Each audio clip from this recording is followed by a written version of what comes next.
Welcome, everyone. I would like to welcome you today to a Whispers of the Woods, the portrait experience. Today is slightly different. I've been here for a couple of days and I was watching these different speakers, so I got some ideas what I would like to implement. For my speech, I was going one direction and I changed it last minute because I thought just to warn people around, and I'll ask the question in a minute, how many of you is newbies in here and how many is an expert? Hopefully you find all of this useful one way or another.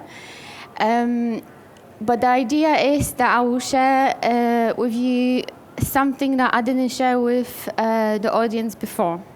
So if you know me and I can see a couple different faces that I have done workshop with, I'm going to do something that I haven't done, so you've got some knowledge from me that is slightly different. So let's do a quick overview to where I'm going to take this session. We're going to touch a little bit on foundation of the portraits, and the idea is that I'm hoping you're going to help me with this. Please do. The microphone will be passed from each side. I will ask you some questions, so we'll work together. I think normally speakers want to speak and tell you about different things. I want to interact a little bit with all of you. The part 2 is what I do. So this is the part that I will be telling you how I approach the sessions. And the third part, we're going to have the most beautiful model today, and you will have a chance to do some photography with her and hopefully test the new cameras that came out yesterday, Nikon ZR. So the reason why I'm doing it this way, so we can, like I said, we can build some connection, which I think for me is one important one. And yeah, let's start.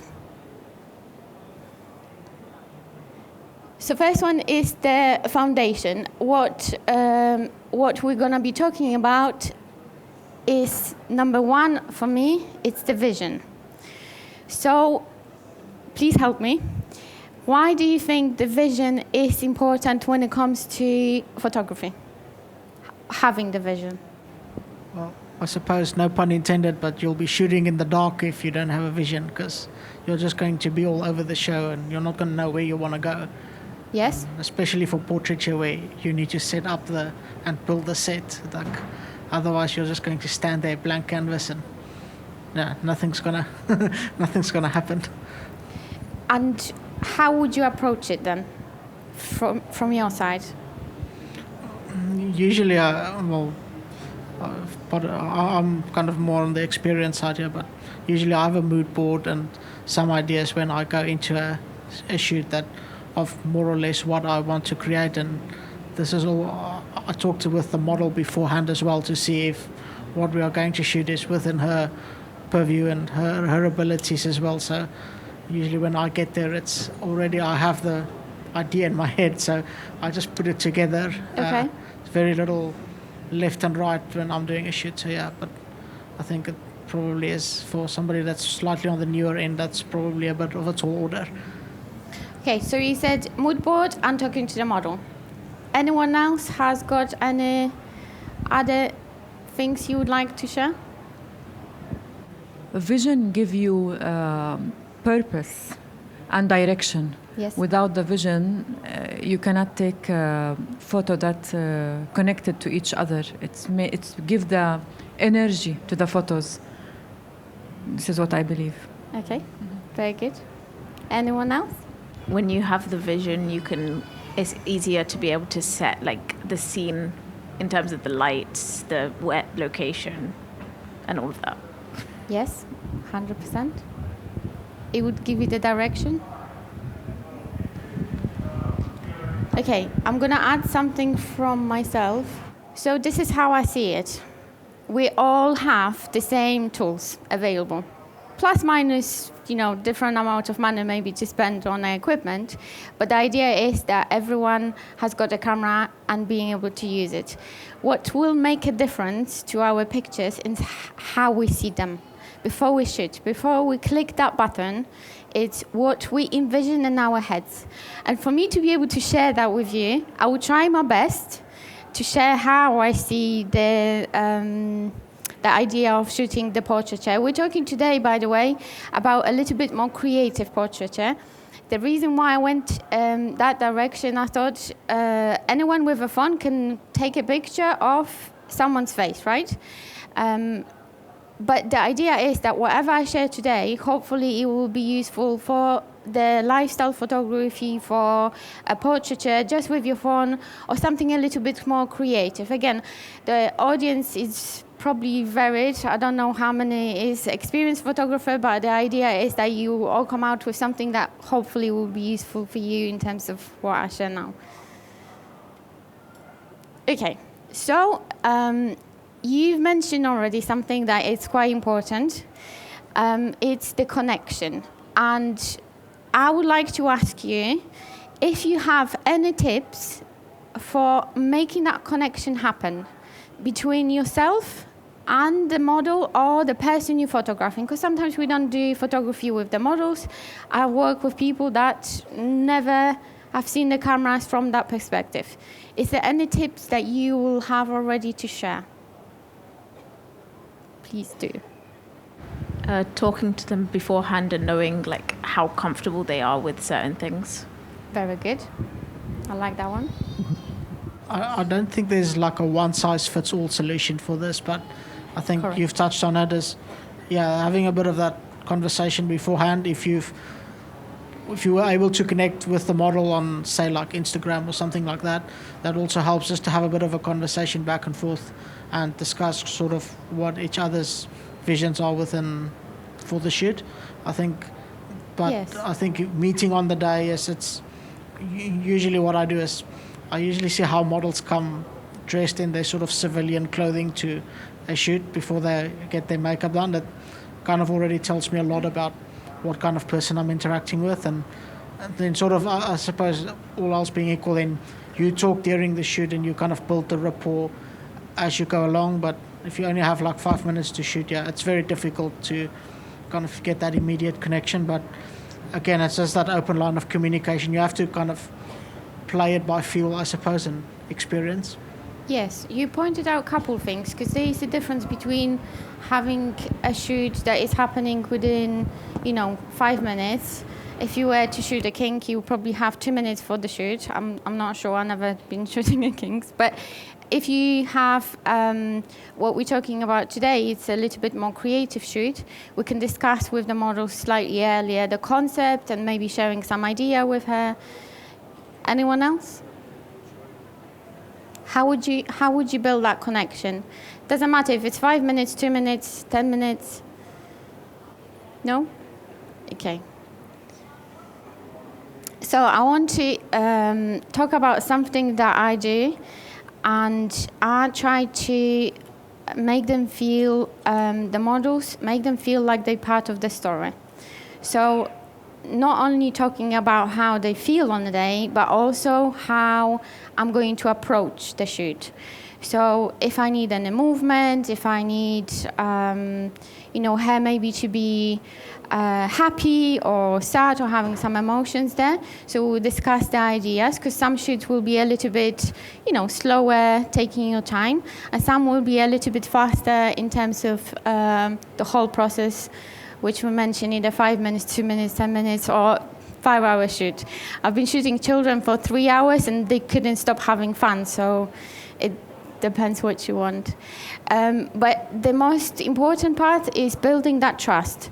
So for me, it's trying to understand, you said something as well that I think it's a very valid point. Each person will be different. And I will try to kind of understand which personality they have.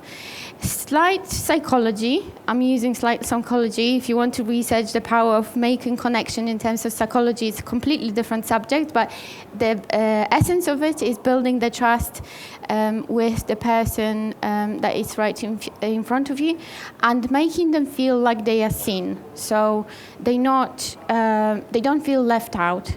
I've been on a shoot when, I don't know if you have seen it, I mean, it's quite common here in Qatar, I'm not going to point out the names, but a lot of the times when photographers come in, especially with a female model, they would just stand, I'm just going to do this to you, sorry, so they would just stand and just take pictures, and I think it's almost like having a gun in your hand, especially my camera is quite big, so having something big in front of their face and even like popping a little bit and kind of making that initial contact with someone to say, hey, hello, are you still there? Just checking, because I'm not sure if you can see me. Yes. So let's move to something that it's another key element, I think, and it will be light. Can I ask all of you, what do you think about having different type of lights, or generally speaking about lights? The reason why I ask this question, a lot of the times photographers come to me and they say, how do you use flash? How do you use continuous light? And how do you use natural light? And I go, light is light. Okay, so this is my answer. But it's how you use it. How do you find using a light how it helps you with your work? Do you think you can create different moods using different lights? Yes, please. It depends on your vision. So if you want to do like natural light, it's different than continuous light inside. So whatever is your vision, then you will decide the light and the story. Yes. If you want to do photos for kids, it will be different than artistic. How different? With kids, it will be, I think, is soft. And if you want to do something like the picture on my right, you see how it's dark. So it depends on your vision. So you will decide the light based on the vision you plan for your photos. Yes. Okay. Do you want to add something? It's a bit similar to what she said, and using the right light it makes a big difference, because for me as a newborn photographer, it depends. Most of the times I use natural lights. It's the best light ever if we have enough light. Otherwise, if I'm in a studio which doesn't have any windows and I'm restricted, then I will be using flashlights or continuous lights. And as what she said, depends if I'm taking shots of models, of kids, families, because if I have, for example, a big group of people, then the use of light will be a little bit restricted if I'm shooting outdoor or indoor. It depends, but light is the most important thing, and without light we don't have an amazing photo. Correct. Can you see the difference between the three images that I've shared? So for me, it's not just the light, but also even the color of the light. So I just want to point it out. We're not going to go into color theory. We've got no enough time for this. In all of this, we only have an hour, and I try to share as much as possible. But I want you to notice even the colors of the different lights that we will be using. It will create slightly different mood as to where the vision is going. I wanted to add something to a little bit poetic. I mean, we're all artists. So I've added that light is a language of emotions. And how you use that language, it's up to you. But with the light, we can create different stories. And something that I added at the end, a good portrait shows someone's face. A great one shows their soul through the light. And one that I really like, so I thought I'd share with all of you. That it's not my quote, by the way, but I thought it's a really good one to share. Okay, this one is very sensitive subject. One of the questions that I'll ask is, if you don't mind, put your hands if you do any editing. Good, okay. And is there any of you that don't do any editing? Next, okay. There is no right or wrong answer. We actually had a chat with another photographer, and actually I couldn't believe it. Till today I'm gobsmacked because he does wildlife photography. You know Hassan, who I'm talking about. And he doesn't do any editing. His images are purely coming out from the camera. He doesn't even shoot in raw files, he's shooting JPEGs. For me, I do editing. Okay, so I'm not gonna hide this. I do some editing, and I think it's one of the tools we can use to add to our stories.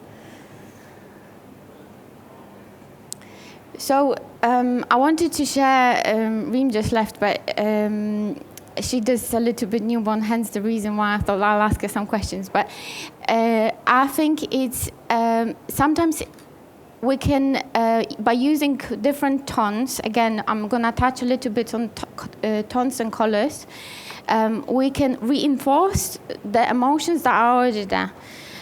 With newborn photography, we're going a little bit delicate and natural lights, so not too much editing. But some of the creative work that I do, we're going full-blown. Because I want the shadows. I love the shadows. I'm going to share this. I love the shadows. So all the white kind of portraiture is not 100% me. I do like to touch a little bit on it. But I love the shadows. So shadows are my my big friend. Call it that way. Okay, I shared one more big word, and it's empathy. We touched a little bit on kind of the connection making, and I translated it because, so I put what the empathy is. How, reading what I put on the screen, how do you find this? Do you use any empathy in your work? How do you find this big word, big fancy word? Especially for portrait, it's the feelings of the model and what you are putting in front, and trying to put empathy will understand how she feels in the environment. And then that connection, it will be better if you put yourself in her shoes and which way she will safe and better to share the emotion, so you can portray that moment better, I think. But correct, 100%. I think empathy is a very big word, but I don't see a lot of photographers. Again, that's mainly in Qatar, trying to make that connection with a model. And again, it doesn't matter how many years of experience you have. If I work with someone who just started, or if I work with someone who has been a model for last 20 years, don't know if they would last that long, but some models do. So one of the things that I try to put myself is in their shoes. Imagine a situation when someone comes to you for the first time, even me standing here today with a big audience, and sometimes I work with that one model that stands right in front of me, and then 20 photographers, none of them speak and have that camera right in their face. And imagine being here. That's all I'll ask.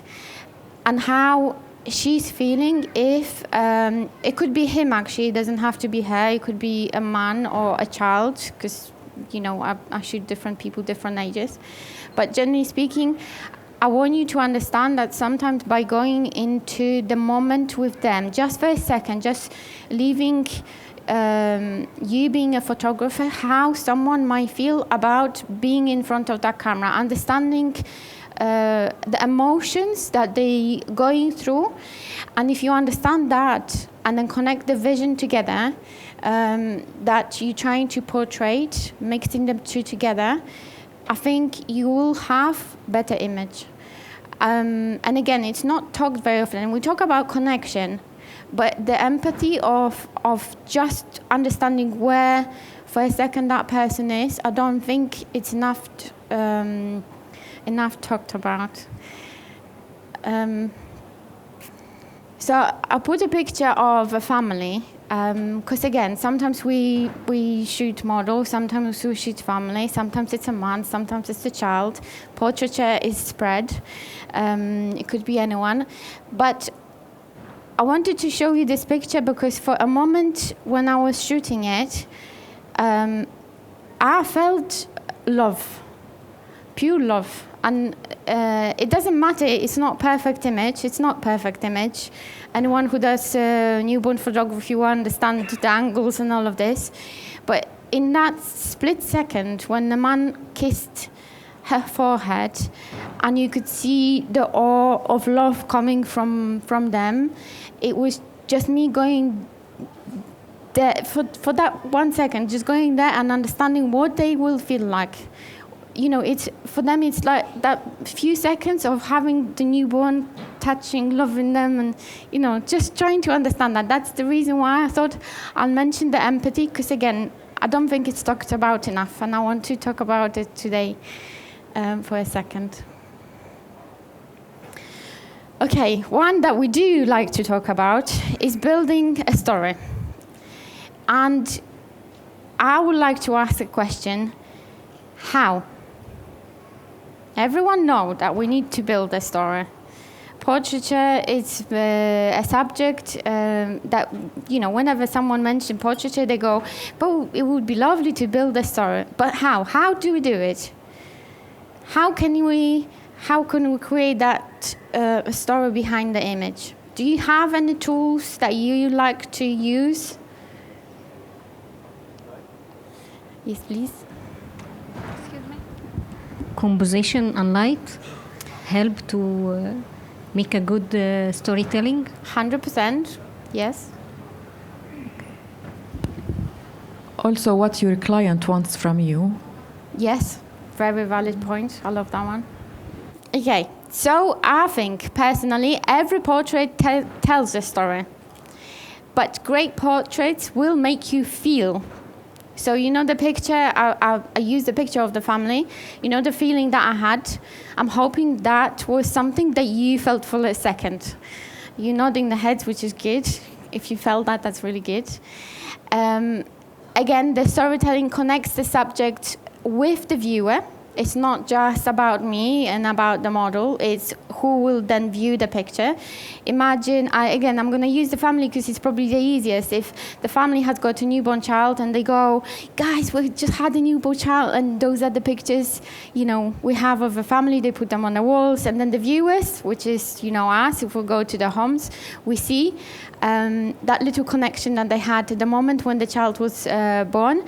And then maybe 20 years later, I watch my newborn images. They're not as good as, you know, nowadays you can get, but they still get me those fuzzy feelings that I had, like a little bit of a memory there. And I just want to point it out. I mean, I do a lot of beauty, and I'll talk about it in a second.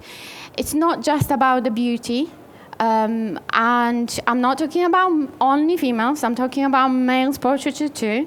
The beauty can be there, but it's the emotion and the memory which I slightly touched on as well. So don't do just the poses, think about what viewer or later on might think about the image that you took. Again, it's not just about me, it's not about the model, it's also sometimes about the family when they share those images.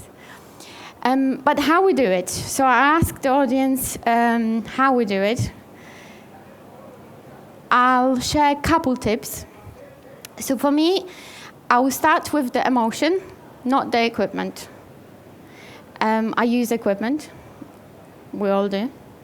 We'll talk about what I use in a moment. So think of the mood and the message you want people to see, when they see the pictures, what you want to achieve. Create a space for honesty, which we talked about for a moment with the model. So the moment of her or him or the baby being vulnerable for that second, and create that moment of trust. The environment, we talk a little bit about the props, but the environment itself, it doesn't matter just about the props, it could be the background that we might use. And balance the facts with the storytelling. I give you one more tip, which I like to do.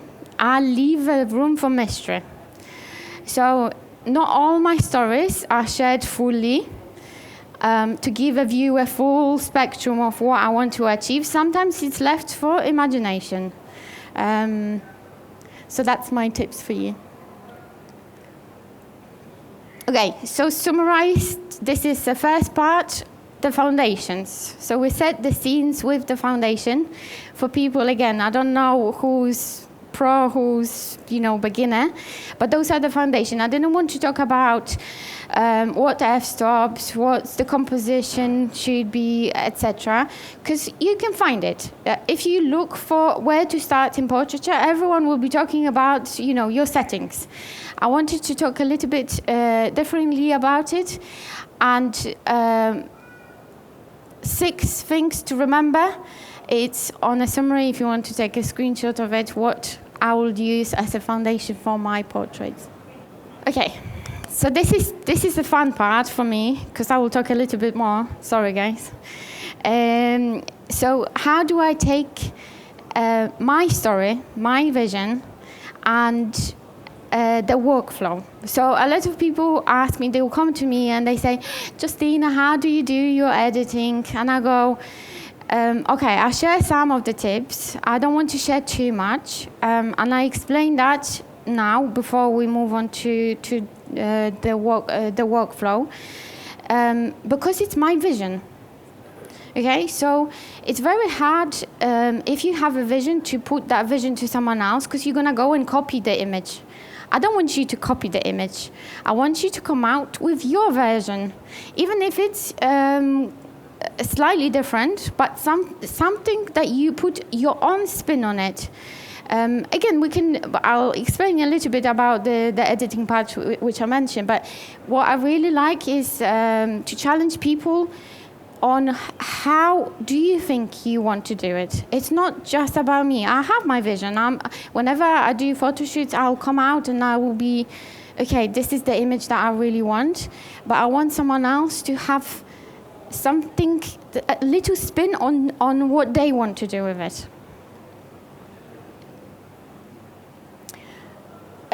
So let's begin with concept and development. I'm sharing with you guys, there is a third part to the workshop where I'll take you on a journey of you creating your vision, not me. I'll share what my vision is, and you will have a chance of practicing with a live model how you want to do it. So I share the concept. This is the actual mood board I've built for the Nikon workshop. I called it this, the reason for the name of the workshop. It's Whispers of the Woods. So on the left-hand side, I'm showing you the dress we're going to be using. I started off the dress. Actually, the whole concept started off the woods. Sorry. So let me start again. So the whole concept was actually the woods. And then from that, I wanted something mysterious, something magical. And I've added the dress that will match the greenery around the area. Again, hopefully I'll have a picture of the area. I'm not sure if I took it. Have you been to the Nikon booth? Yes? Yes? Okay, good. So the Nikon booth is in like a woodland situation going on. Okay, because I don't know if I have it on my mood board, because this was created after the mood board was created, if that makes sense. So then the other part is the makeup for the model. So I'm showing you, this is a concept, okay?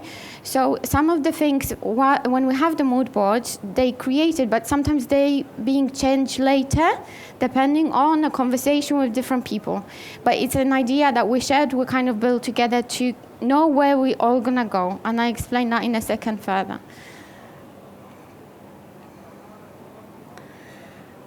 I'll mention this again. I don't think we have enough time to call about color theories and color themes, but I shared the screen on the color themes that we're going to be using. So it's mainly greens, headpiece that we'll have to use for the model that will create the whole look.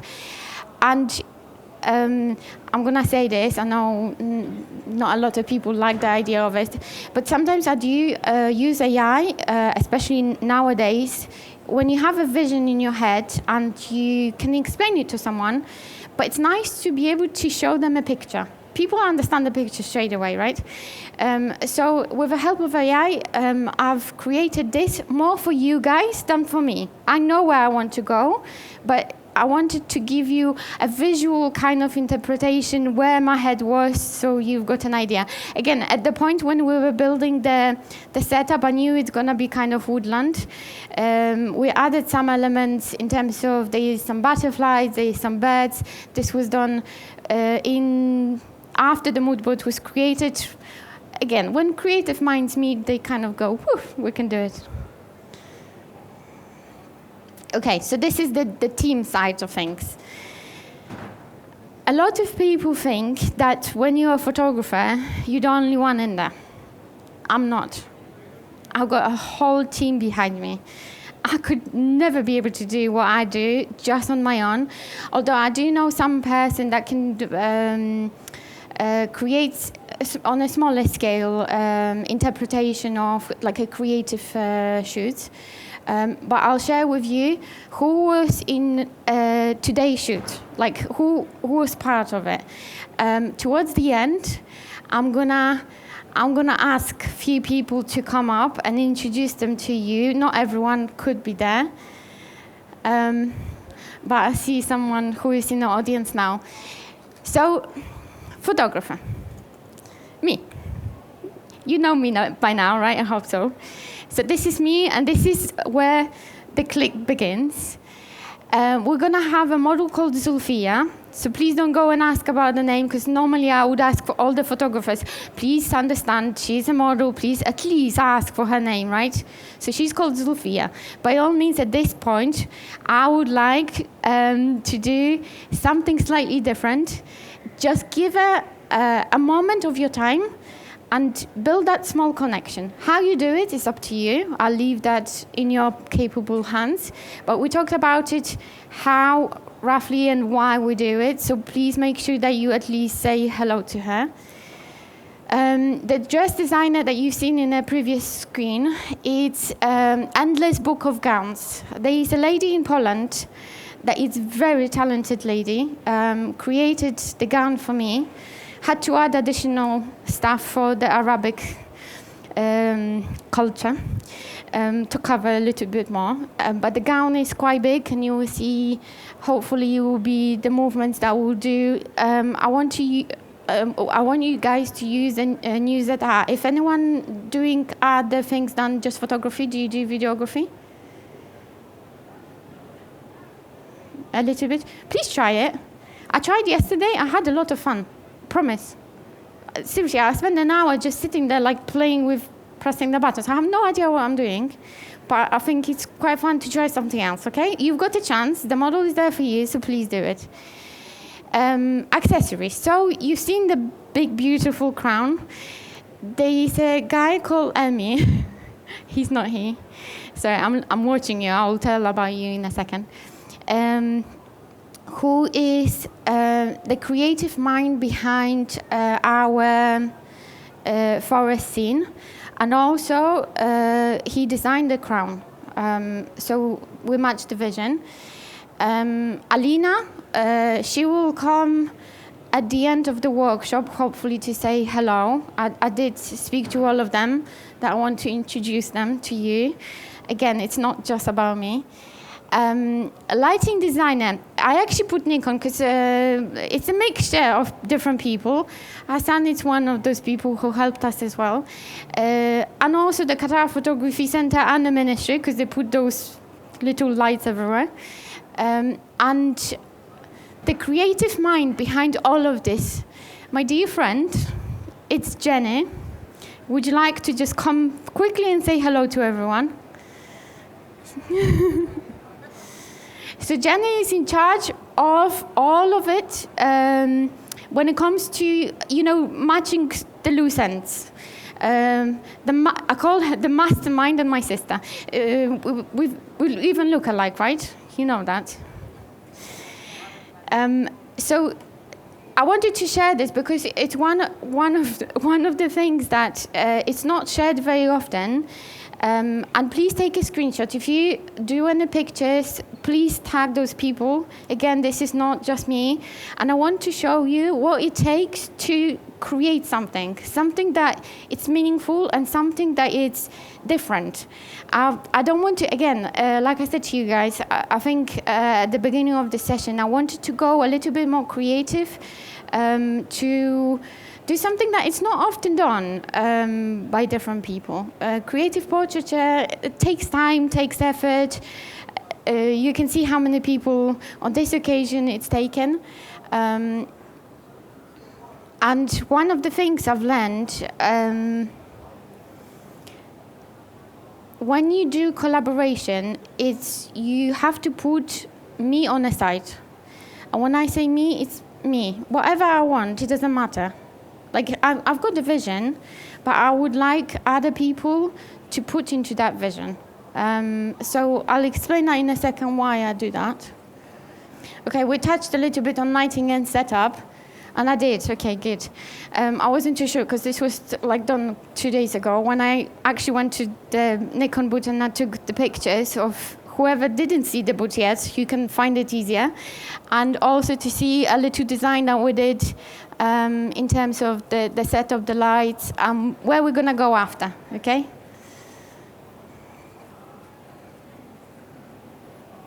Makeup and hair artistry, hairstyles, whatever you want to call it. So,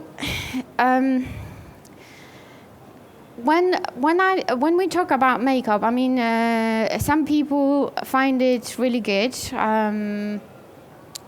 Some people prefer a little bit natural. Depends what story you want to create. Not a lot of people mention hairstylist.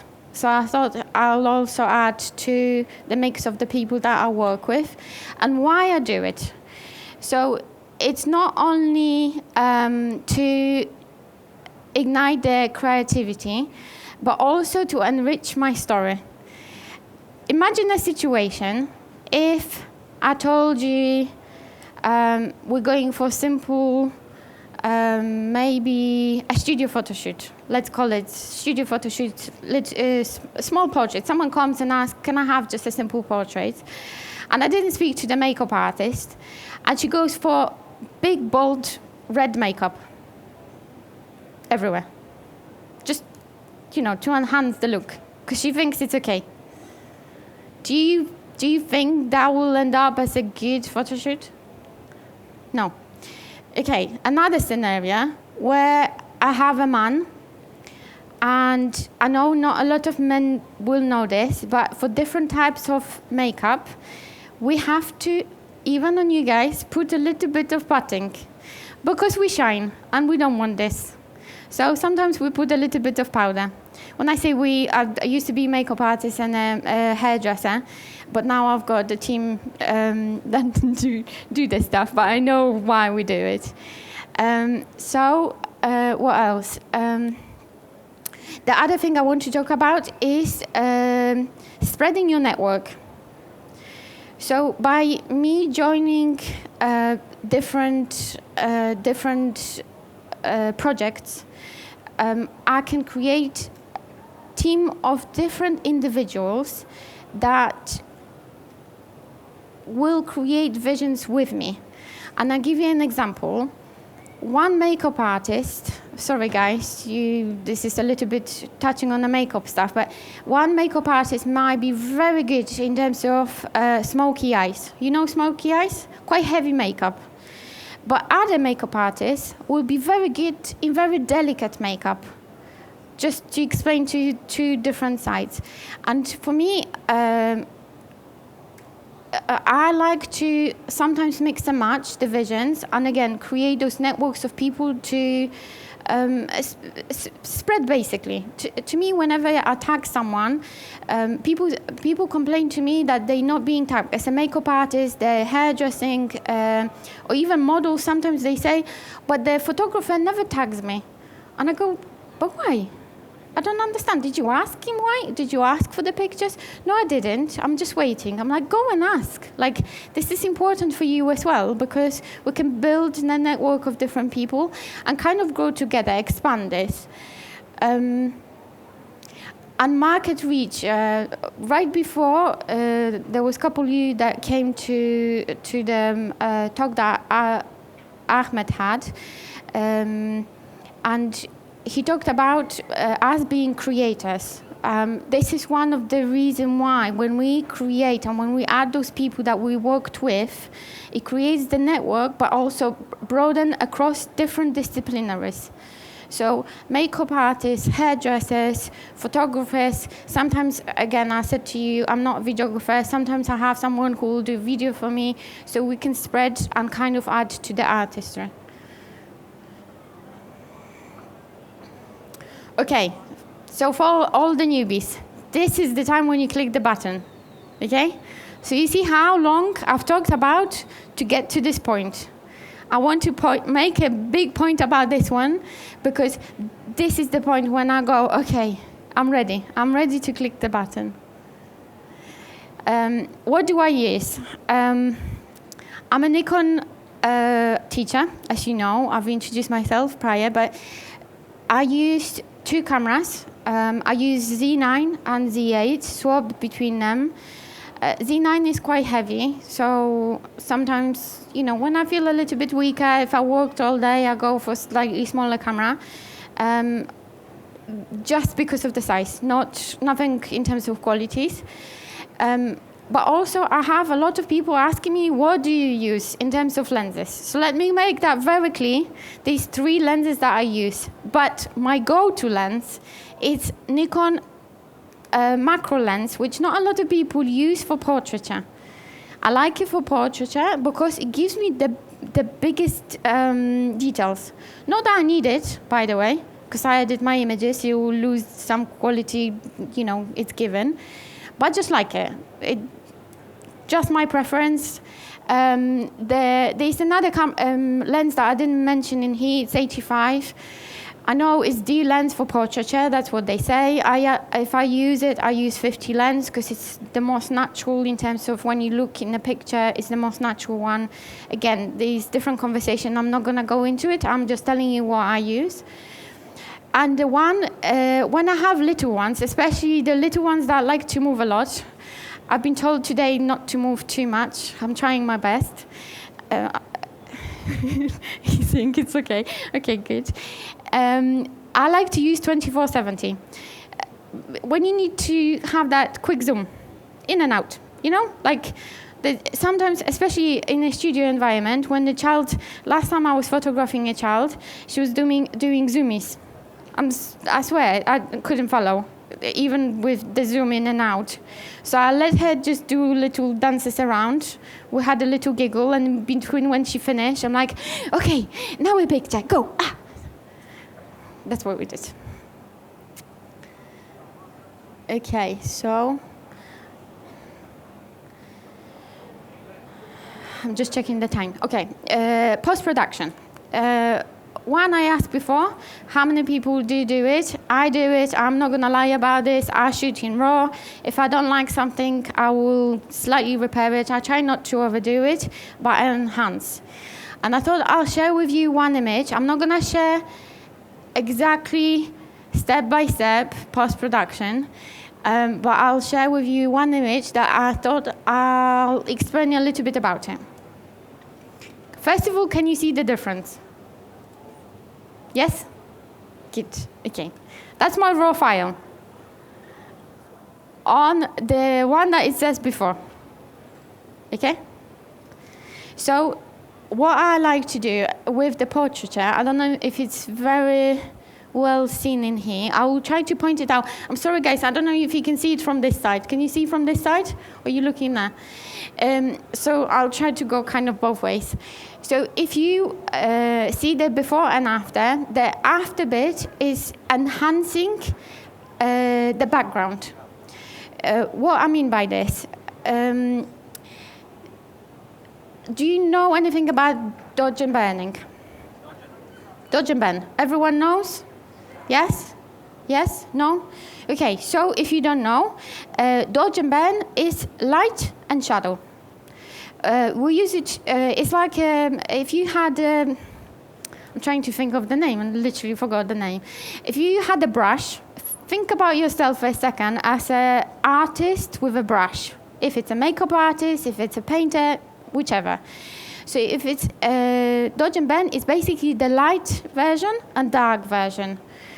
So by using different ones, I like to deepen sometimes my background and sometimes the face, so sculpting the face. Some of you guys, I know, been on my workshop before, and some of you haven't, and I explain what I mean by this.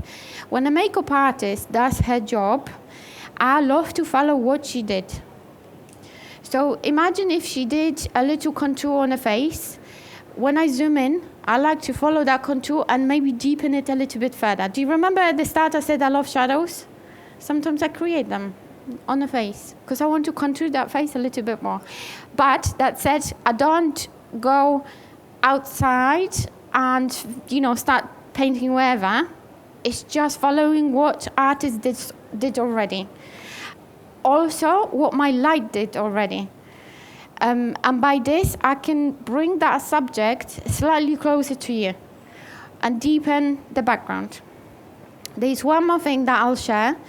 For the fine art, I do kind of a blend. We'll talk about it in a second. I'll do a blend between editorial and fine art photography. And what I like to do, if you know it, you know it. Do you know texture and overlays in Photoshop? Yes? No? Research that. Game changer. Again, like I said, I don't have time to go through the whole process and what I do exactly, which button I press. But if you go into the Photoshop and you go find out about overlays and texture, what do they do? Seriously, it will change the way you edit your images. So this particular image has got at the background, this is the model is outside, so think about it as I'm here, the background is there, and the texture is added just to the background to add a little bit of something there. That's it. And when you're done with your editing, you come out with a gallery. I'm one of the photographers. You will see me when I shoot. Some of you already did. I know a couple of you. I don't stand there with a camera clicking. I hate that. If the model hasn't moved, imagine the bottle. If the bottle is standing there, how many pictures of this one bottle can you take? Do you see my point? If the model hasn't moved, hasn't done anything different, minus maybe closing her eyes, because sometimes we get those, I do that a lot in mine. I don't want to take 100 pictures of the same thing. That's how I see it. If the model hasn't moved, I want something else. So I'm waiting, either if I work with other people, I'm waiting because I don't want to disturb them, trying to be mindful of others taking their images, or I will direct her to say, okay, time to move on, let's do another pose. Because if that one pose worked, we're done. As they say, halas, we're going home. If it didn't, then we will try something else. But one of the photographers the other day was standing there, and I could hear this click, click, click, click, click, click. The model was standing. And I said, what are you doing? He said, I'm trying to take a picture just in case if she was to close her eyes. I went, really? What I don't like is if you do any culling, so basically picking the images, the best images from your collection, what I don't like is going through 300 images and picking maybe 6. Because let's be honest, there won't be any more from from what I'm looking for. One image is missing. I have no idea what happened. I'm so sorry about this, but it will give you an idea of what I would like to deliver in terms of the gallery from the portrait perspective. So there is 6, 7 images there, although it's slightly less than that I wanted to share. But anyway, when I do portraiture, I look for couple different things. So your usual, half body that will be looking at you, 3/4, and then full body. If the model is doing some movements, and I can get some movements if it's a dress or if it's a man, maybe sitting on a chair, something to add slightly different to the story, I'll add it as an additional picture, but I don't want identical one. There's no point. On this particular situation, when I seen her beautiful crown, and again, we're working with a crown today, what you do in post-production is up to you. I use a digital background, and my little butterfly, it's added post-production just to add to the story. Because, she's like a queen of the flowers, and flowers, birds, and butterflies kind of go together. So I've added a little butterfly in post-production. I'm not going to lie about this. It's added to just add to a little bit to the story. By the way, this girl, it was her 18th birthday. So she's a Filipina. For them, it's like coming out. It's a big deal. 18th birthday, I don't know which country has got 18, 22. American people, they prefer different years. But anyway, so in her case, it was like, woohoo, I'm 18. Okay, so summary in all of this. It's how would you deliver? How do I do it? So the creative workflow for me is concept first. Then I will work with whole team of people. I then decide on my lights, which way I'm gonna go with them, depending on the concept we were working with. I work very close with makeup artist and hairdresser to deliver the whole concept together. Then I do the execution, which is the click of the button, and then post-production and the gallery presentation, just to summarize all of this. Okay, I did say to you, I like to do what I call a blending of editorial photography with fine art. If you don't know those two different concepts, and there are two very different concepts, one's going into a magazine direction. So imagine your Vogue magazines and all of the beauty stuff out there. And one's going more towards almost old-fashioned art, even all the way to the paintings. So it's a little bit more muted, slightly more posed. We don't do a lot of, like in fashion, they look for the movements. We would go slower with our concept, but it's all of this blended together. And sometimes I actually do movements. So when I say blending, it depends, again, on a concept idea, but it's kind of blending those two together. Okay. So Nikon is the one who obviously organized this workshop. So thank you very much to Nikon people. I don't know if they are here, they're not. But I wanted to share something that not a lot of people talk about in terms of the brands and the brand support that we have as photographers. So first, I'm going to go from the bottom to the top.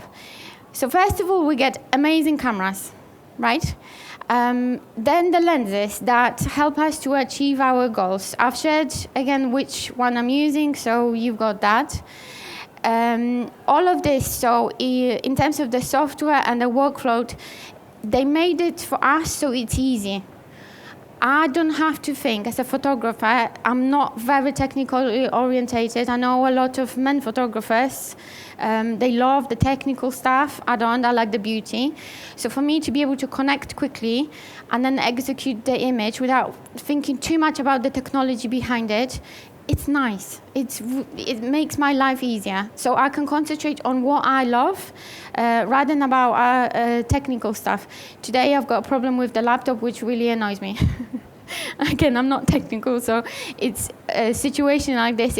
To be able to integrate all of this together and make it work seamlessly, it's amazing.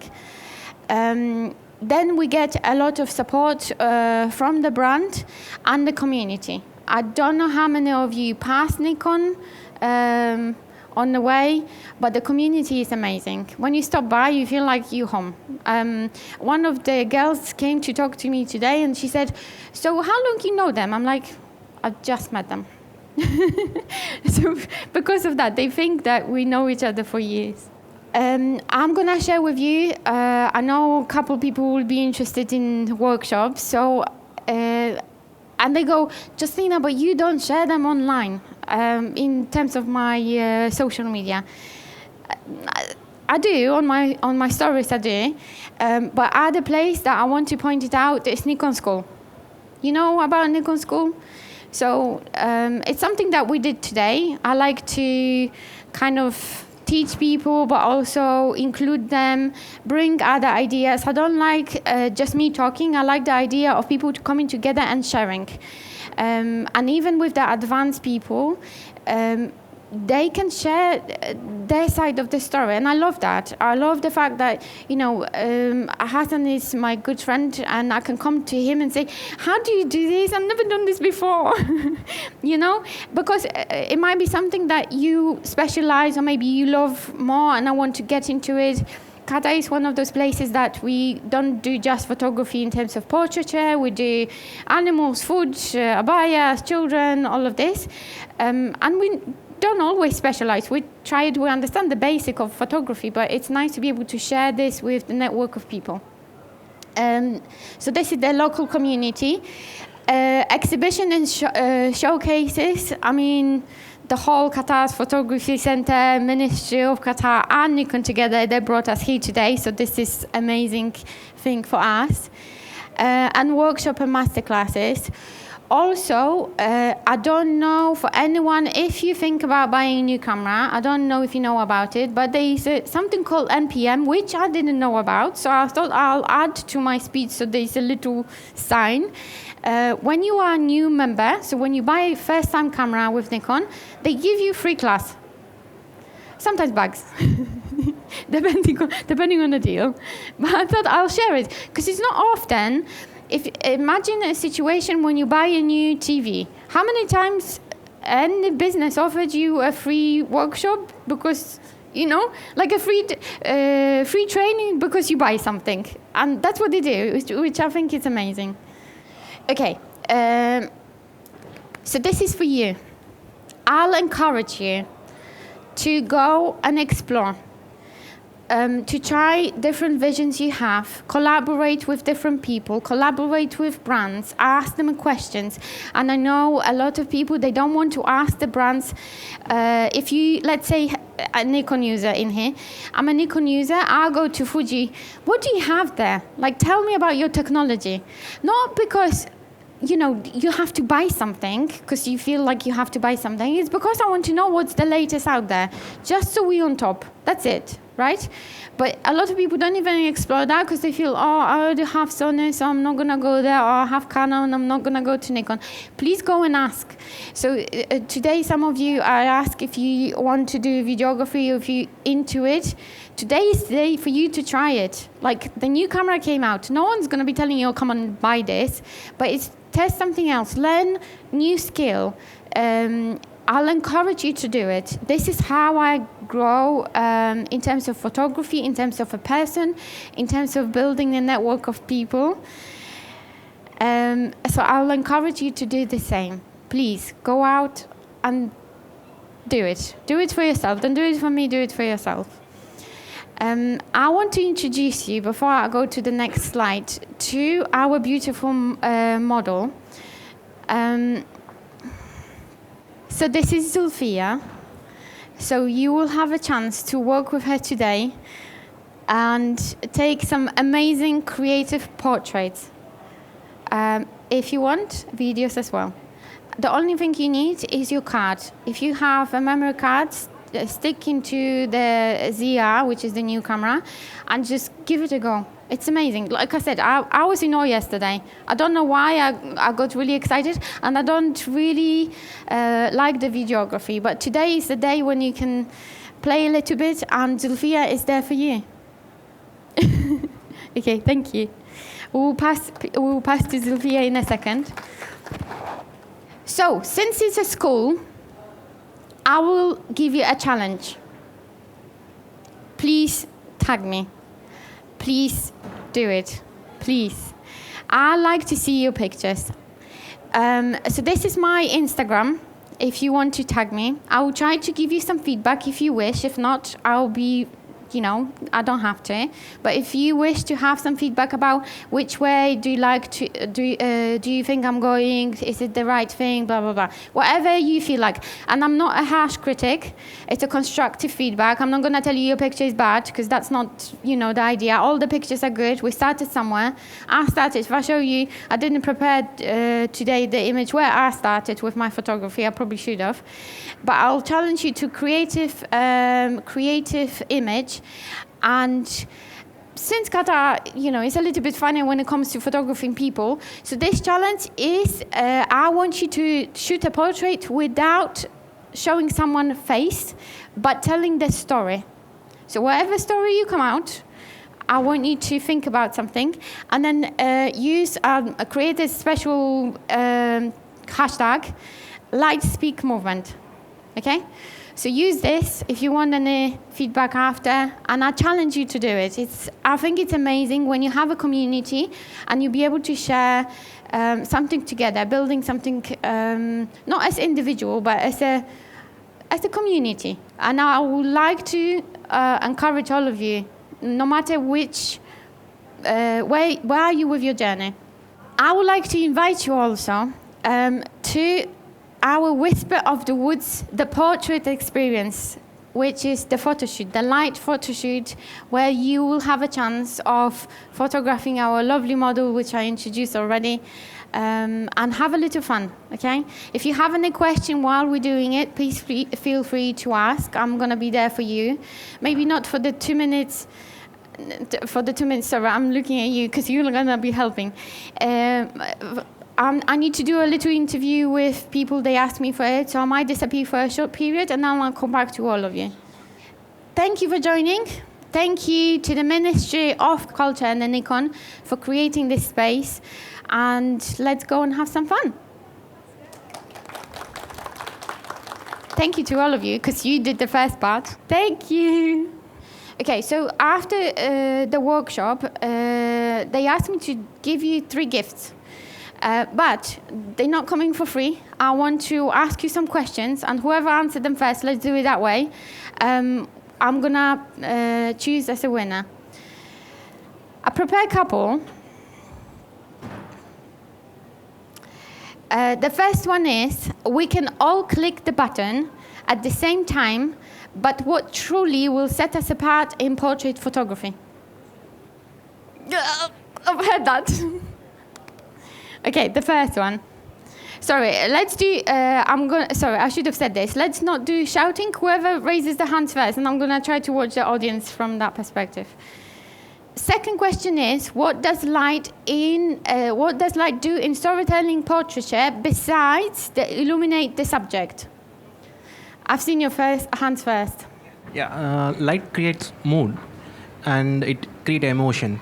Yes, thank you. And the last question, this one should be easy because it was just pointed. Who remembers the name of today's creative challenge that I've made for all of you? Sorry. Light speaks movement, right? Okay, 3. Shall I invite all of the 3 to the stage? Yes? So first one was you, right? Who was first? You. Yeah, come.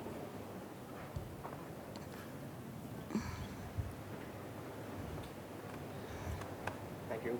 Thank you. Yeah.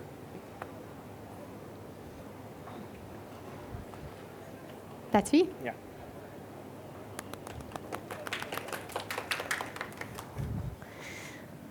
Second one.